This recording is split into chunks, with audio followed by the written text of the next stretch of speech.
Undertale is a very unique RPG game. It doesn't really follow the same mechanics as other RPGs, but what makes this game so special is the silly charm and crazy secrets this game has.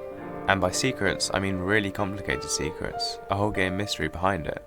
The game is heavily inspired by the Nintendo game Earthbound, another RPG that is also fantastic in its own way.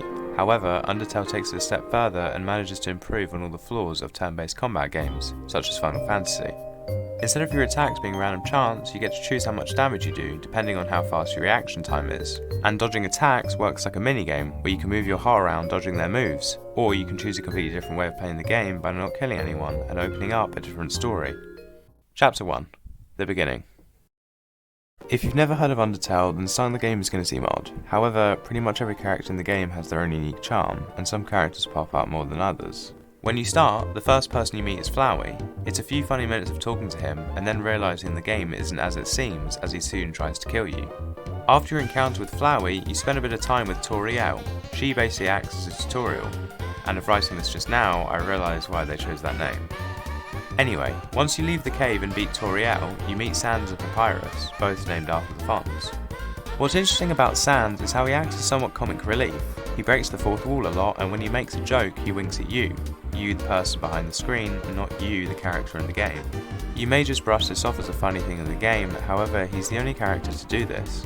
What's even more interesting is how he has some odd powers of freezing time, and when you play through the game, he seems to pop up out of nowhere. The other characters in the game even take notice of this. Chapter 2.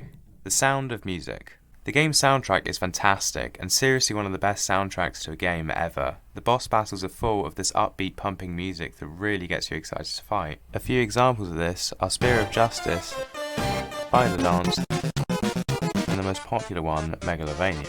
Each of these songs sound like they were composed by an orchestra. They're that good, and the general music is just as good. It's so perfect for every area you go. There's no area where the music feels off. If you're starting Undertale, you have to play the game with the music, otherwise it ruins the game. It will not feel as fun and enjoyable without it. Chapter 3. The Secrets.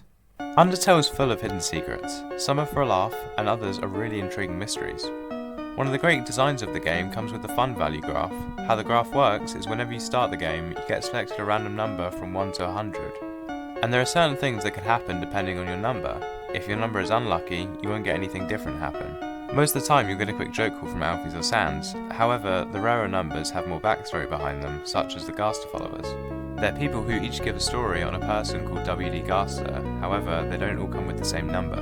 So if the internet didn't exist, then you would have to play the game multiple times to find all three of them, and even then you can get the same number twice. Or you can go into files and change your number manually.